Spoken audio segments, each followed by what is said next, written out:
Saga, and this is Shania. Hello. Glam Set Glow, right? Yes. Yeah, okay, that's that. I should know that. We've been working together, We're going on 2 years now. Oh my God, I'm the worst. We didn't make a celebration or nothing. I'm sorry. Okay. We've just been in the trenches working. Well, welcome. I'm excited you're here. Thank you. We're going to just talk about all the things, work and beauty, and like kind of how you got started. So first, tell us a little bit about yourself, and then kind of like how you got to where you are now. Well, I'll start off with, I'm from Venezuela. Okay. You know, over there the beauty standards are like really high. Yep. Everyone literally walks around in Barbie. heels, and you know, so I think that kind of started where I started enjoying the things of beauty, basically, and dressing up and being cute. You know, and being cute, being fashion, and you know, and then my mom. Well, you know, she's beautiful. So She's the Barbie. Yeah. So I started really young wearing makeup, like 12 years old. Nuh-uh, she let you? Yeah, they didn't care. Well, I guess that's a standard over there. Like, yeah, so they didn't really care. They just, okay, whatever you want to do. But I remember when I was little, I had like a playroom. Full of makeup. Yeah, but it was like a whole salon. Shut up. Yeah, so I'd be, That's you know, awesome. the Barbies with the heads and Yeah. stuff. Yeah. That's what I started with. Then I would have my friends just sit in my chair. Yeah. I'd mess with their hair, put awesome. the little fake makeup on. Yeah, did you live in this? Yeah. And then I moved here. Well, I already told you, but with the They don't know. Okay, yeah. You can give me the highlight reel. I started a little bit with my insecurities. You know, a lot of hormonal acne and stuff, and that started really young. Girl, same. Yeah. Like really young. So I started covering it up with makeup and stuff. So at first it started with that, but then I started noticing that it's really an art. All my friends would ask me to do their makeup or their eyebrows or, you know, I'd be doing my makeup in school and the teachers would be like, put your makeup away. You were that like chelada, like everyone was like, she had a full case of makeup just carrying it around school. So then after that, I didn't get into the cosmetology in high school. So I decided to go straight after high school. Yeah. Realized that doing like hair coloring or haircuts was not my thing. Even though I was good at it. Yeah. I was pretty good at it. My teachers would tell me I was good. And I'm like, no, this is not my thing. Yeah. So, but I'm still glad that I went to cosmetology school. I feel like I did learn some things. And then with... Did you work at salons or like you went straight to a blow dry bar? I think I went straight to a blow dry bar. Yeah. But because it was more makeup. Yeah, they had makeup, and I learned how to do blowouts there. Nice. So, and silk presses too. I learned how to do all Dang, that. Yeah, I know. You were doing it all. But I did work at the Ulta salon. That's where you came in. Yep. Yeah. Y'all want to hear that story? It was a good one. So I was working there, and it was a full service salon, but yeah, you were doing like everything. Huh? Yeah, I was. And you were over it. Yeah, no, it gave me so much anxiety. Okay, let me tell y'all the story because this is actually a really good one. I never go and shop at Ulta or Sephora. Like, I get all my stuff online. Right. But I don't know. I was just like, why not? I think I was with my daughter. And we were just like messing around and like just. Anyways, long story short, I was in there and I was like, you know what? I'm going to ask the lady when I check out if there's anyone here. Well, first, when I was walking around, I'm like, I'm going to like scope this out and see if there's anyone like worth a damn. That sounds terrible. Yeah. But like if there's anyone I can hire because I need help. And so I was like, I just like wasn't feeling the vibes of anybody. And I don't know if you were there. I wasn't there at the time. Okay, I didn't think so. I think I came in afterwards. That same day though. That's crazy. Okay, so shout out to whoever the manager was because she was cool. She was really cool. So I actually don't know if she was the manager, but she was a coworker, I believe. Bree. Her name was Bree. Okay. Well, anyways, I was checking out and I was like, hey, like I own this company. I'm looking for a makeup artist. We have a lot of work. I want to hire somebody. And she was like, I'm really not supposed to do this. And I was like, well, do it anyway. And then she like gives me your Instagram or I give her my card or whatever. And somehow she connects us. And like you actually called and I was like, oh, okay, this could work out. And then I think you like quit. Well, no, that was day? That was my last day. I had already wrote my 2 weeks notice, and that was my last day. So it was just crazy how everything aligned. Yeah. No, that's I definitely think it was meant to be. No, for sure. I was like, and this has been like the best working relationship ever. I was like, yes. So yeah, I guess I should go to Ulta more. But anyways, so yeah, well, I don't think you'll find it. Like but yeah, we did like a really shitty. No, I didn't even do like a phone interview with you. I was just like, hey, I'm Katie. Like, it was it wasn't really formal. I was just like, yeah, you're cool. You're hired. Let's do this. I remember I was in the middle of getting my nails done. It was so just like, hey, you free? Cool, me too. You want to talk? Cool. I like you. Let's do this. How many girls did you have on the team at that time? Yeah, I know Erica was there, but I don't think there was like... Any of the girls that I have now, none of them, I think. I don't think so. No, they're all new. So I went through like a weird transition phase from like all of the old girls were like blossoming into their own companies, and I was like, damn, that sucks, and also great for y'all, but like really shitty for me. So I'm like, okay, it's time to like find new people. And so like all of them, I guess it's about a year. People stay with me about a year or two, and so they like learn everything they can, and then they're like, okay, cool, I'm gonna go do my own thing, and then they kind of like flourish and do their own thing, and which is great. And I always know when that time's about to come, when they start like declining a bunch of events, and I was like, got it, so excited for you, but I'm so sad for me. And then that's just all of those people started with me at the same time, and then so it was like ready to like flip. They were all ready to go off on their own and do their own thing. Yeah, which is cool, and it's awesome, and that's kind of like why we're here is like that's your goal is to like go off and have your own company and do all the things, or not, we'll see. But some people realize that that's not what they actually want to do. When they start doing it, they're like, oh no, this is too much work. It can be a lot of work for sure. Yeah, it is. Yeah.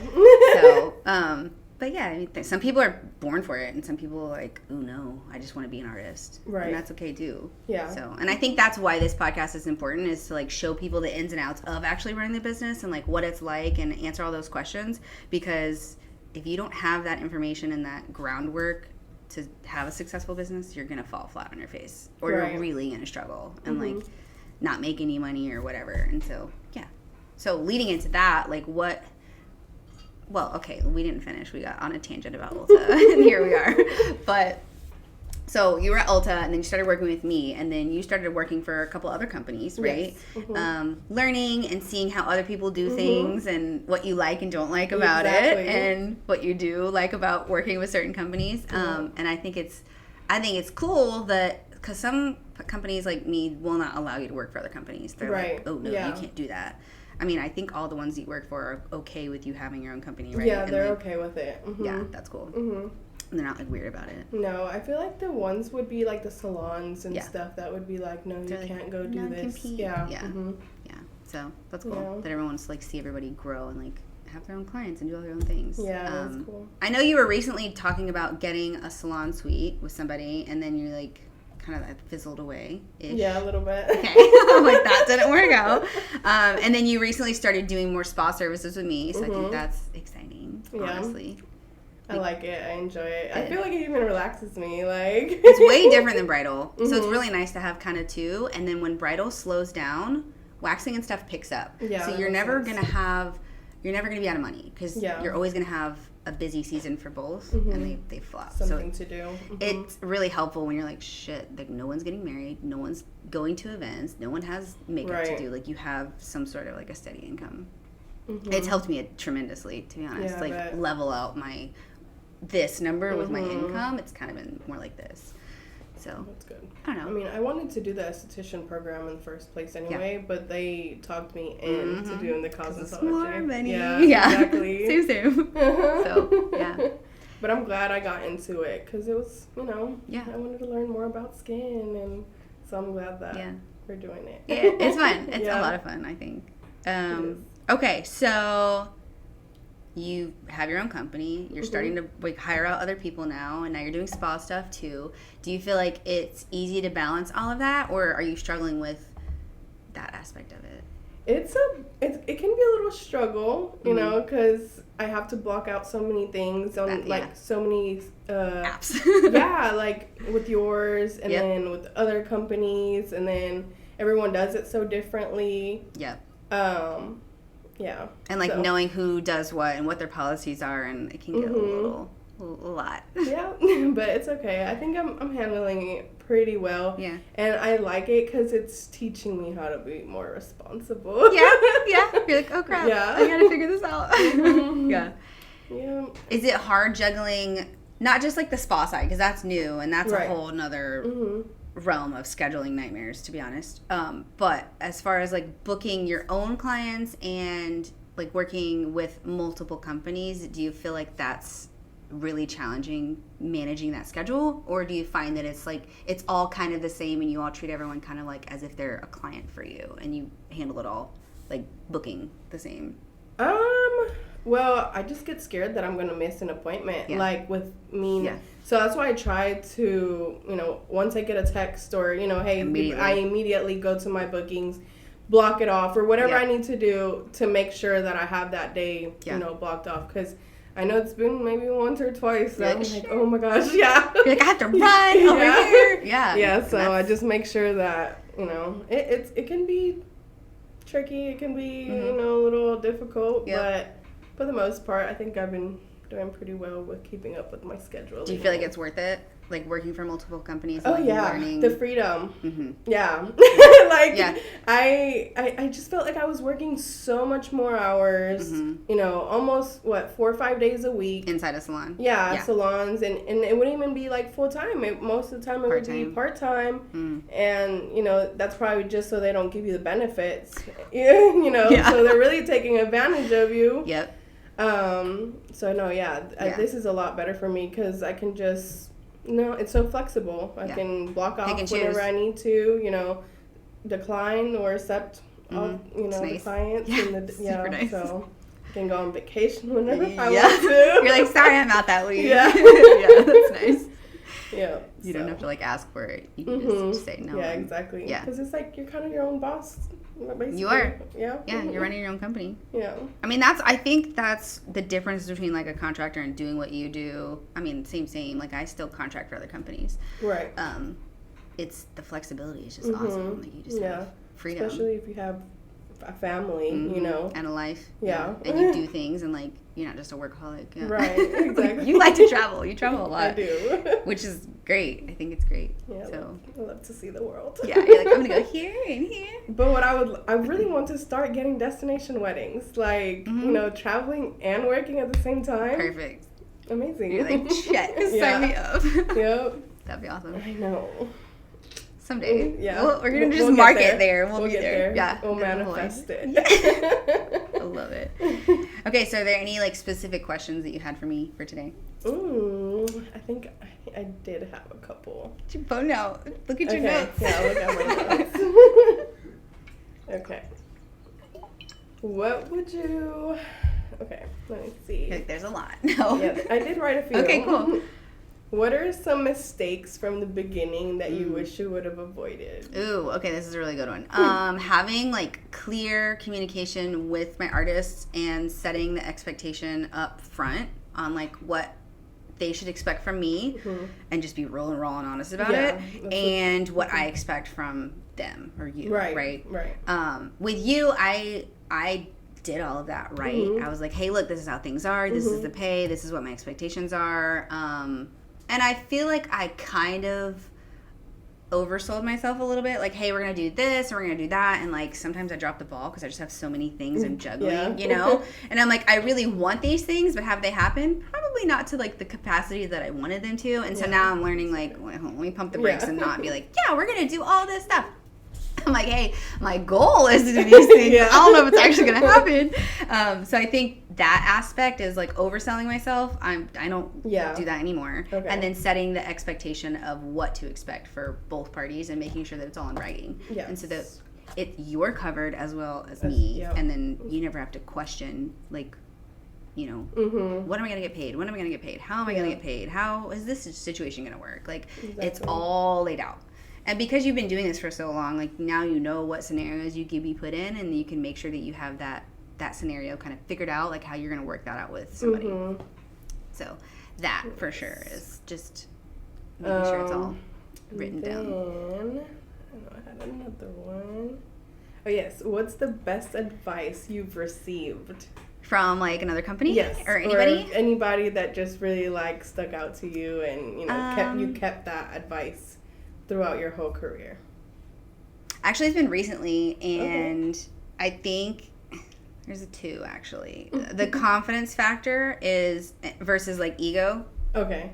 Checking that and making sure that it's balanced, right? Like, have confidence in yourself and be sure of who you are and what you're trying to achieve, but also don't get big-headed. Yeah. So you have to find that, like, sure. balance of those two. And I don't really think I've ever had, like, an ego problem. Some days I'm like, I'm the shit. Yeah. Sure, we all have, like, those moments that you feel really good about yourself, but I don't think I've ever been like, I'm the hottest in the room and like I'm better than you. Like, I don't think that way. So I think I'm fine there.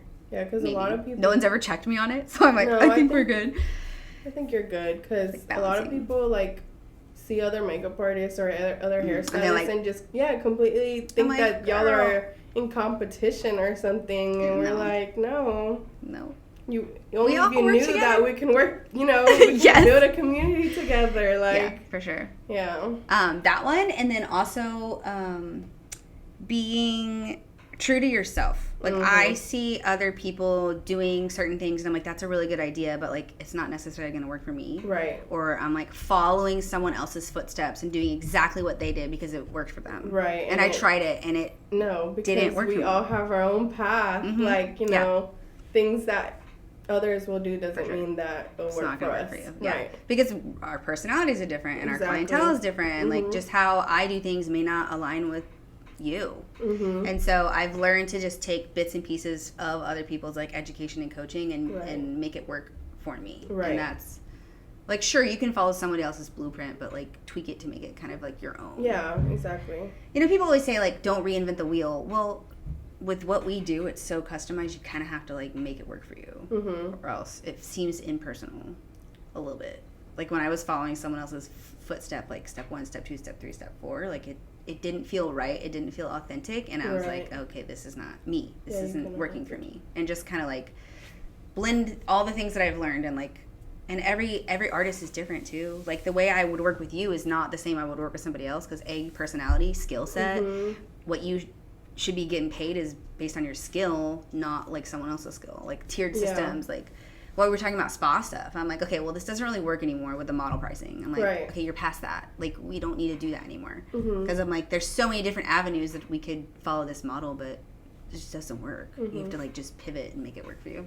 Yep. So that, just, like, if it doesn't feel right, it's not right, and just change it and move on. Yeah. Even if you're, like, someone who's, like, making $1 million a year told me that this is how I should do it. Well, maybe not. Maybe you're not there yet, or maybe that's not your path. So, exactly. That. Just staying true to yourself. That's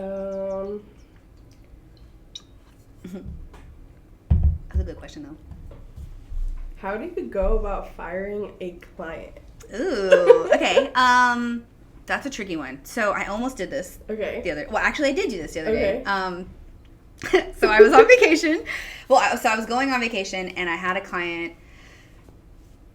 Like, you don't need the whole backstory. Long story short, she called my artist to do a consultation because I had to change the artist from the trial to the wedding day. Something happened, and so we had to change things. So the artist that did the trial was no longer available, and so I had someone else come in who was actually better qualified for the job.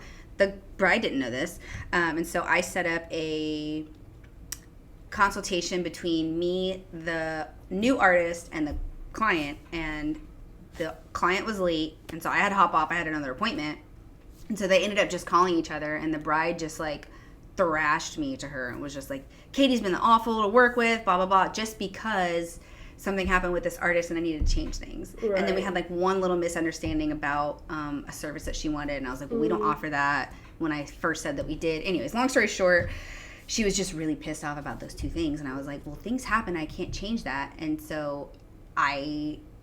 sent her a follow-up email after I realized how terrible she was talking about me to my artist. And I was like, I'm so sorry you were put in that situation to my artist. And I was like, that's unacceptable. No. You should not have a client talk to you that way. And if this is how she's going to talk to you over the phone, how is she going to talk to you and treat you on the wedding day? Because, like, I'm not going to put you in that situation. No. And I was like, give me a little bit of time to, like, figure this out, and I'll let you know if I'm going to fire this client or not. And the artist was like, okay, And she's like, I'm very uncomfortable, like, taking this wedding now. And I was like, I would be too. And I'm like, I have your back because that's not okay. No. So I sent her an email and I said, hey, ChatGPT did it because my I'm very direct, and so I was like, okay, ChatGPT, you need to reword this. I literally use ChatGPT for every little thing. I was like, because I sound like a real bitch right now. So anyways, I had it reworded, and it sounded beautiful, and basically what I said is, I understand that you're unhappy, and if this doesn't work for you, I'd be happy to give you a refund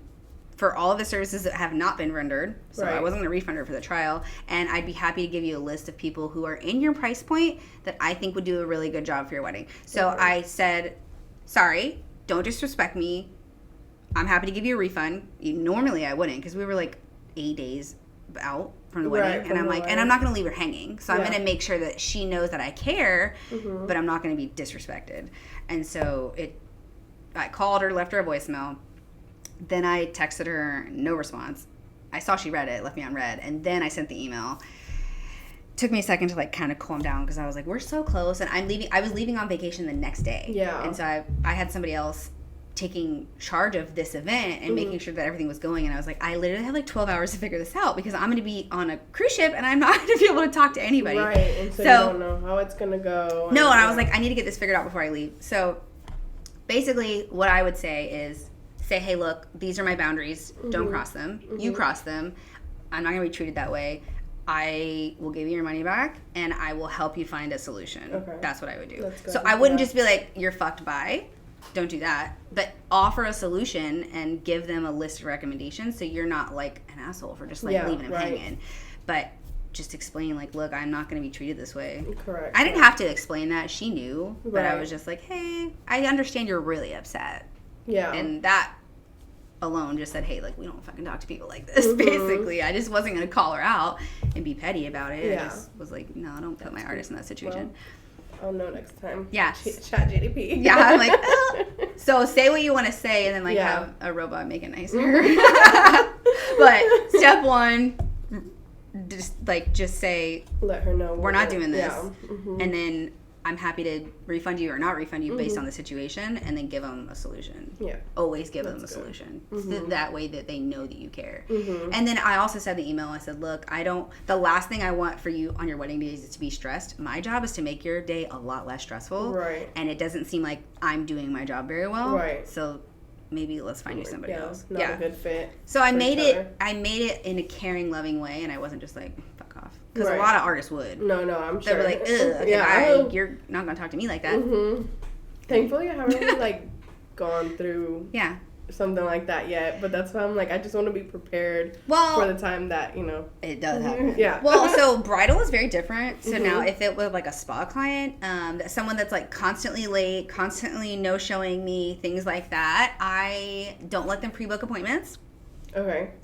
And I learned this from, like, a TikTok, because I was like, what the hell do you do when someone just does not respect your time, and they book all these appointments when someone else could have been in that appointment? Right. So she said that she doesn't allow them to pre-book, and that they can call or text same day and see if they can get in, because that's the only way that she knows they're actually going to show up for that appointment. That makes sense. And that's what she said.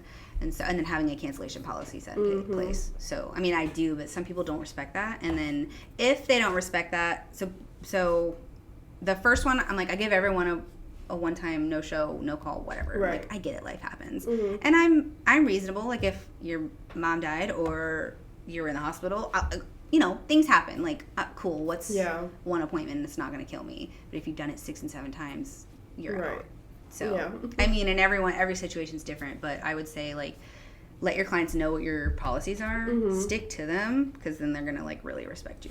Yes. So just having some sort of a policy. And I have it in, like, contracts and stuff, well, for bridal for sure, but, like, for spa appointments, it says it when they book what my cancellation policy is. It's all written out, like, first time, second time, third time. So it's like 0% or zero's due, and then 30%, and then 50%, and then 100% of this, whatever the service is due if they call or so they have to pay, like, full price before they book it or when they book it, so they could secure it. So my facials I do. For all my other services I don't. Okay, got it. Because I was getting so many no-shows on my facials, and you have to set up all that stuff, and it takes forever. No, yeah. And the towels, and you waste product, so I was like, nah. So I make them pay, I think it's 50% or whatever, I don't know. Just to cover that time in case they no-show me.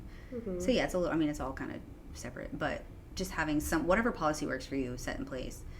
Right. So what do you think of people having a booking fee? I think that's crazy. Yeah. Personally. So a lot of people do it. Yeah, no, I know. I've been hearing about it. A lot of people do it. Like, and I think on like the client experience aspect of it, if you're gonna charge me a premium price for hair and makeup, everything should be included. Yeah. Okay. People don't want to be like, oh well, it's $20 for lashes and it's this for that, and then you got a travel fee and you got this and that. Like the travel fee, completely understandable. Mm-hmm. It's gonna be this rate if you're in studio, and it's gonna be this rate if you're on location. Right. And then the travel fee is flat for like artist and travel and all of that. So I saw this morning or yesterday that someone was charging a fee for insurance, which you ran into this situation recently. Yes, actually. So yes, I think I know which one you're talking about. So yes. I'm like, no, because I know the insurance is a requirement at 90% of the venues that we work at, and because that's where I want to be working and those are the clients that I want to attract, I'm going to make sure I have insurance no matter what. Right. Now, like I was in your situation not too long ago, like, oh shit, I have to have insurance, I got to pay for it, and it's not cheap, right? So I just built that cost into my rates because it's something that I need to run my business. QuickBooks is something I need to run my business. A website, Instagram, somebody to like run my socials. Like all of those costs are a necessity to be successful and to have those clients. Exactly. So I just build it in there. Now the only thing I don't do, which I think is maybe a little controversial, is I do charge for credit cards. So if I call it a convenience fee, and it's less than whatever the credit card company is charging me, so it doesn't seem like I'm price gouging them. But I'm like, look, you could Venmo, you can Zelle me, you can whatever, you can do a bank transfer, and there's still fees with that, but they're minimal. But I'm like, if you want to use your credit card and get your points, well, you're gonna have to pay for it. Yeah. So it's kind of a wash.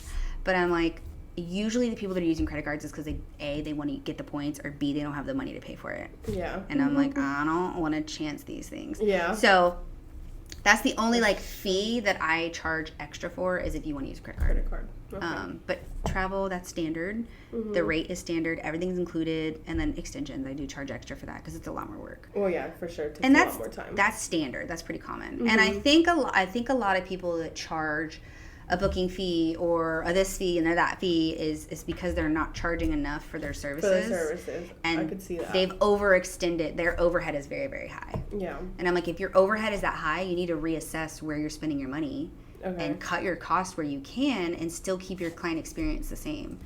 How do you come up with your pricing? Like, what do you do to know, okay, this is the price that can... It's very hard. Yeah. I can imagine, because I don't know how to do it yet. So when I first started, I looked at what everyone else was charging that was doing similar type of services and work to me, and I kind of was in the middle of that. And then I was like, well, shit, I am not making enough money. Yeah. And then I raised my prices. And then I was like, well, I'm still not making enough money. I'm like, is this a me overspending problem, or is this it really is expensive to do this job? Right. And then I hired a fractional CFO, so basically someone that knows numbers and runs them, and sat down with me and was like, look, what you're charging and the business model that you want to do, you're not charging enough. You're either going to have to continue working the way that you're working or pay your team less. And I was like, well, that's not an option. Right. So I looked at where I could cut my costs or just do more volume. In order to do more volume, you have to advertise.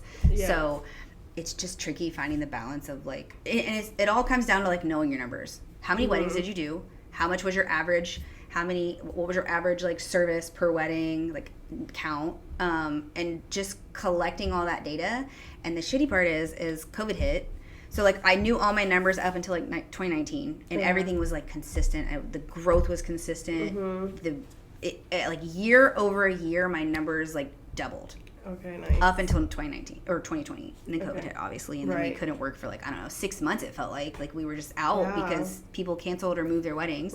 So then that data was all confusing, and then all of the following years, the data was all over the place because we had this big wedding boom, and then it was all this other stuff that just had life, and then the election, and like all this crazy shit. Like life was just weird and very different after that. So the numbers were like almost impossible to track or read. Right. So They were just up and down. Where you're at now, like, you probably wouldn't be able to even gather all the data and understand it because the data is just, like, very confusing. So, but moving forward, since you know, like, starting this year, I would just gather the data. Okay. And just kind of understand where your numbers are at this year compared to last year. Okay. And I would do that monthly.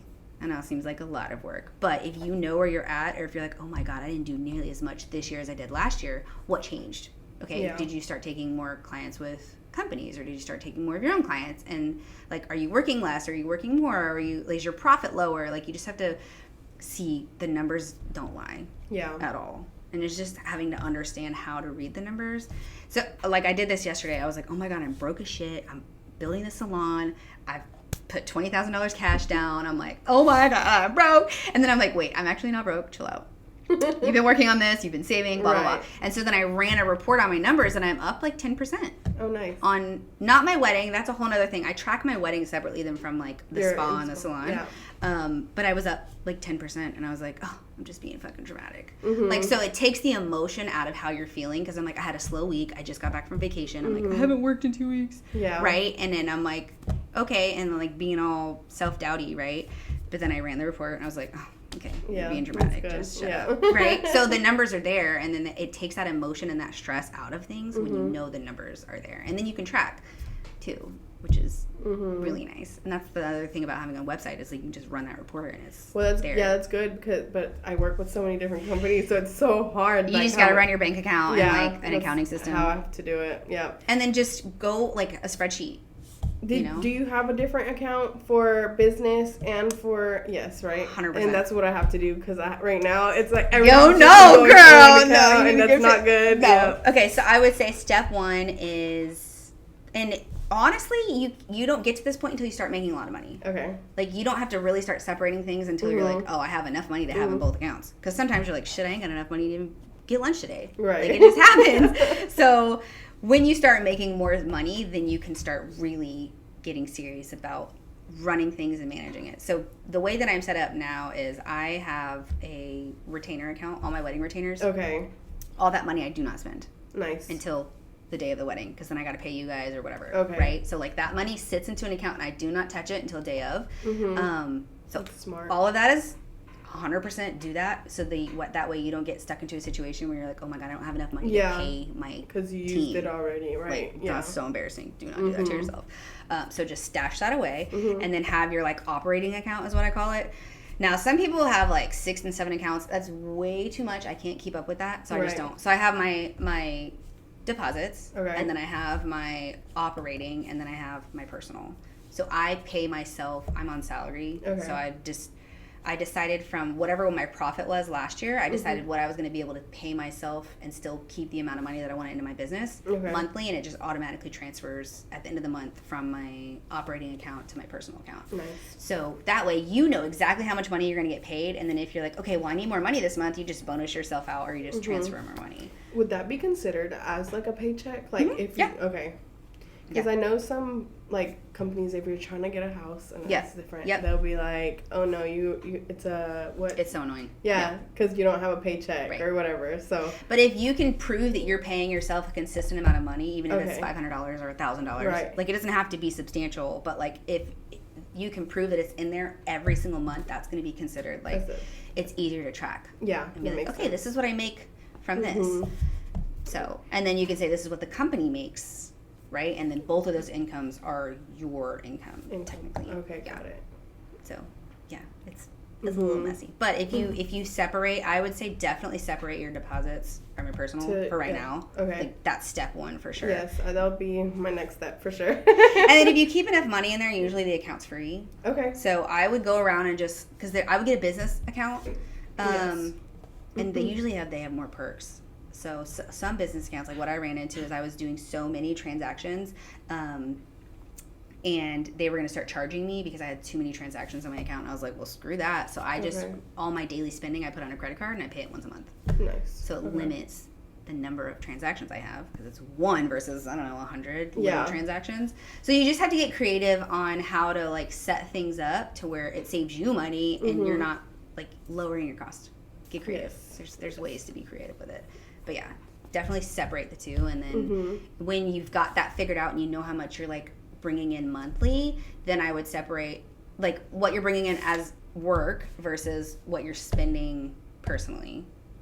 Okay. Once you know those numbers a little bit, in most banks they have like these awesome tools you can run reports. I think I've seen it. Yeah, I'm sure your bank probably does. But figure out roughly the last like 6 to 12 months what that looks like monthly, what's coming in versus what's going out, and then you can decide, okay, this is how much I know I need to make, and I know I need to pay myself every month to cover my bills. Right. And then just make sure you're pulling in enough work to pay for that. Oh, yeah. So it's just reading the numbers. It's a lot of work. It's worth it, I promise. So would you do that yourself, or do you get someone to help you? I do it myself now, which is a lot. Like I run all my payroll, all the things, because I'm trying to lower my costs. Yeah. So I've interviewed like 7 accountants and CPAs, and they are extremely expensive. So I hired the fractional CFO. So she basically does what those people do, but like on an as needed basis. So if I have like specific questions, I'm like, I don't know what I'm doing here. Please help me. Yeah. And then I do have a CPA that does my like payroll tax, sales tax, like all of the stuff I don't want to deal with. But like my record keeping and all of that, I'm still doing myself. Okay. Yeah, but I have a system for like my payroll. Oh, nice. Yeah. Let's see. Well, let's get back into makeup. What do you think the next makeup trend's gonna be? Ooh. I don't know, because I feel like we've been in this like natural, soft glam. I think the 2016 makeup is coming back. You think so? I do. I mean, I don't know if it's gonna be my thing, but like I think it's coming back. I'm kind of excited for it though. Yeah, I'm like, bring the full glam. Yeah, like a tasteful full glam though. I think it's gonna be like less drag, more like timeless glam, in my opinion, like the soft glam. I think that's what's gonna come back, because I think people are over the like 2016 was like harsh. Oh yeah, glam, like drag-ish a little bit. I think it's gonna be a tasteful version of that. Yeah, I get what you mean. Very classy, very like, I look a flawless, effortless. I'm excited though, because that's really where I started. Like I know. Doing makeup right around that time, and I'm like, now I know that I can do it way better. Yeah, for sure. So, because I was bad. I was like, you could see every little line, every little like, not blended, not at all. So I love the full glam brides. You do. That's like your thing. I mean, I love the soft glam. Don't get me wrong, but it's just yeah. And that's why it works, because I have people that like ask me for it. I'm like, Shania, she can do it. I'm not the one. She can do it. It's great. Yay. And that's why it's nice having a team. Like, you don't have to learn all of it. You can leverage other people. Right. Like if you're like, I don't like doing natural makeup, cool. Right. Find someone that does, and y'all work together. Like nice. Bianca, she could do like the crazy like voluminous and quinceañera hair. Yep. Yeah. So it's good to have, a team diversity that does a little bit of everything. Yeah. Yeah. Because you'll know, okay, I can put her on this event. Yeah. And it helps for sure. And that's why it's like important to have flexibility with people. Right. Just do good work. Yep. Yeah. And do good business. Let's see. Oh, yeah, I think we spoke about this before, too, but how do you maintain a work and life balance? I don't, actually. You don't? No. I mean, well, I try. So when I know that I'm getting to the point where I'm, like, burnt out or my family's complaining or whatever, then I do make time for them. Okay. Like that. They're but like, honestly, not home enough. No, but yeah, so fucking needy. No, I love them. It's great, and they love me, and that's why they're like, "Can we just hang out?" Yeah. I'm like, I have a really big goal. So there's gonna be seasons where you can't do it all. You're gonna drop the ball on one, and so it's kind of like cyclical. So like when right now, it's like heavy work. It's peak season. They know that. My daughter doesn't, but my husband does. Like, and I had that conversation with him ahead of time. I said, look, this is my busy season. These months, you're not going to see me. And he just knows that.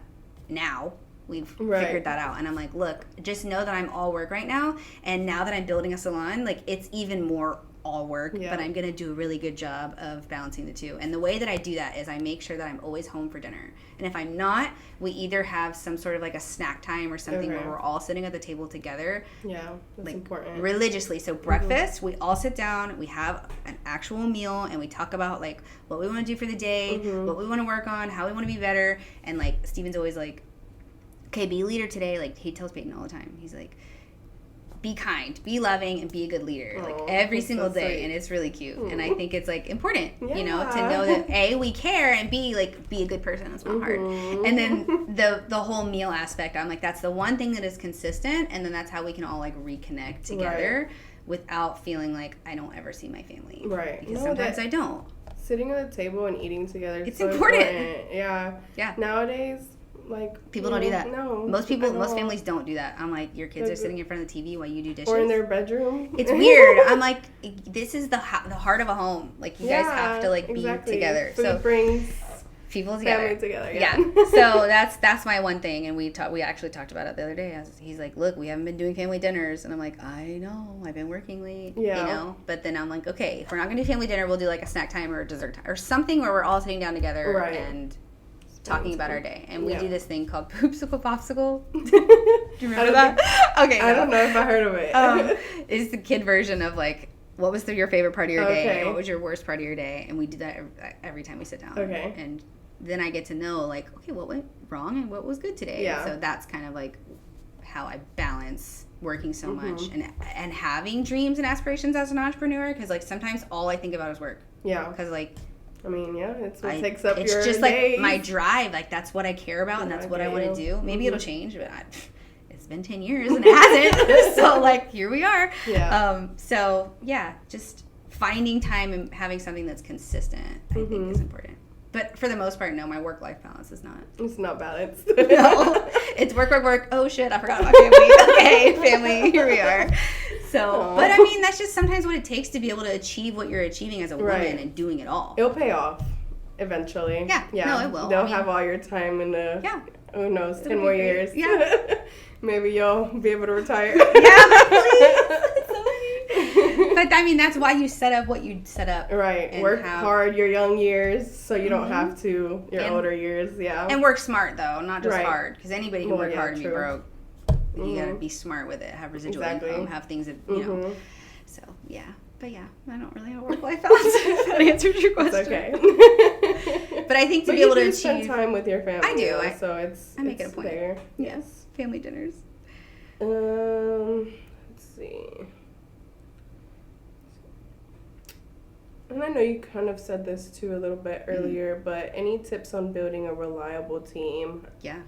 Finding people that you jive with. You know, I built a team a long time ago, and I think none of them, I didn't have a clear vision on what I wanted, and I didn't know how to lead them and be like, hey, this is what I'm trying to achieve, and I couldn't get them like on board. But now that I have a clear idea of where I want to go, who I want, how I want to service people, and I find people that align with that, it's been really easy. So if you know what you want, it's easier to convey to someone and get people on board. True. So that.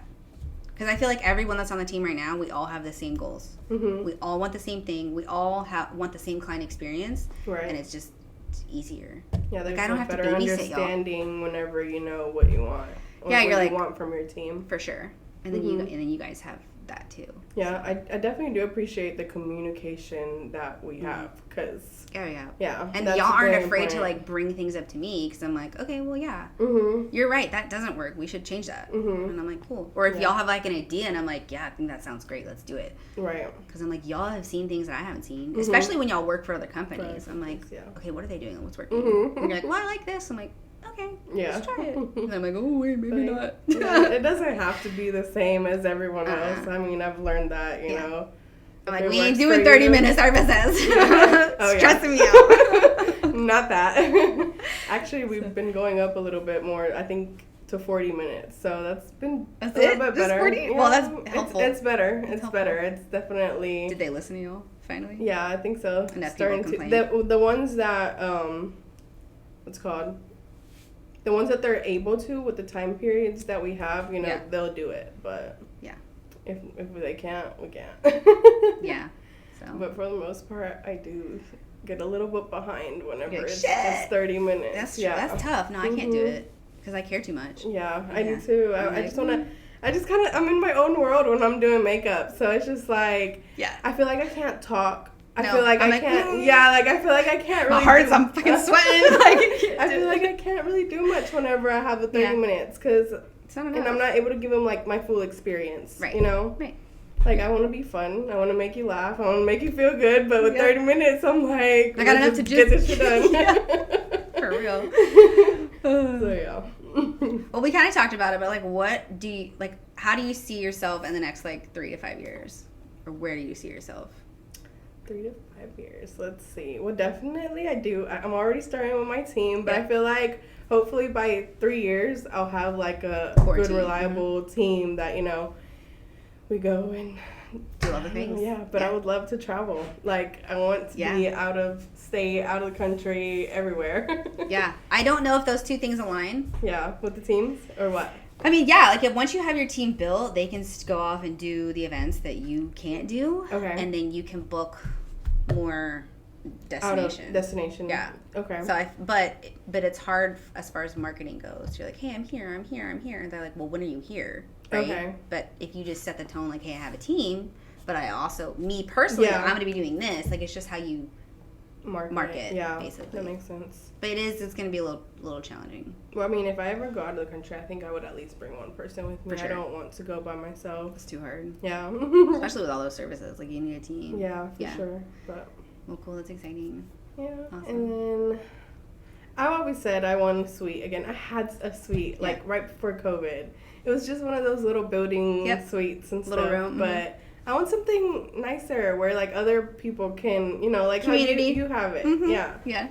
Someone that does a little bit of everything. Yeah. And I'm not saying in the next year or so or anything like that, but for sure in the next 3 years. Yeah. That's definitely a goal. Place. Mm-hmm. Yeah. I used to think I wanted a storefront, but then I heard how stressful that is, that I'm just like, no. It's worth it. Like, I wouldn't even mind, like, being in a studio like yours and, you know, just paying and as needed. Yeah. Mm-hmm. But I think the flexibility, like, you have both, you know? Yeah. So that's probably, now that you're a lot closer to me, that'd probably be a workout. I'm excited. Yeah, me too. Because the 40-minute drive sucks. I know. There, I know. Same. It's a good 30 for me. It's a good 30, yeah. Yeah. So, anyways. Still. I don't know. If it's not like 10, 20 minutes away, that's far. No, for real. Because that's like a whole hour of driving. Yeah, exactly. There and back. Clean up and, like, yes, just for an appointment. Do you charge for the travel there and back? Mm-hmm. Okay. Mm-hmm. I wanted to know that. Because some people, well, at first I didn't even think about it. At first I was just thinking, just there. But I'm like, wait, no, that's actually you gotta go back. Time on the way back. Yeah, that makes sense. Mm-hmm. Some people do a flat rate, or, like, some people include it in their, like, a radius, like 2 mile, 3 mile, whatever. I think that's how I do it. Yeah. Mm-hmm. But if it's further than that, it's like per mile. Right. That's what most people do. Nice. So, yeah. Mm-hmm. Well, cool. Well, this was awesome. Yes. Thank you for being here. This was good. For having me. I know we took forever, but it's fine. It's okay. The conversation was good. I was wondering. I was like... You're like, are we just going to keep going? Yes. I didn't look at the time. It's fine. Well, thank you. If you guys want to follow Shania, it's Glam Set Glow, right? Yes, on Instagram. Glam Set Glow. Cool. Thank you. Yes. Okay, until next time. Hey, yay.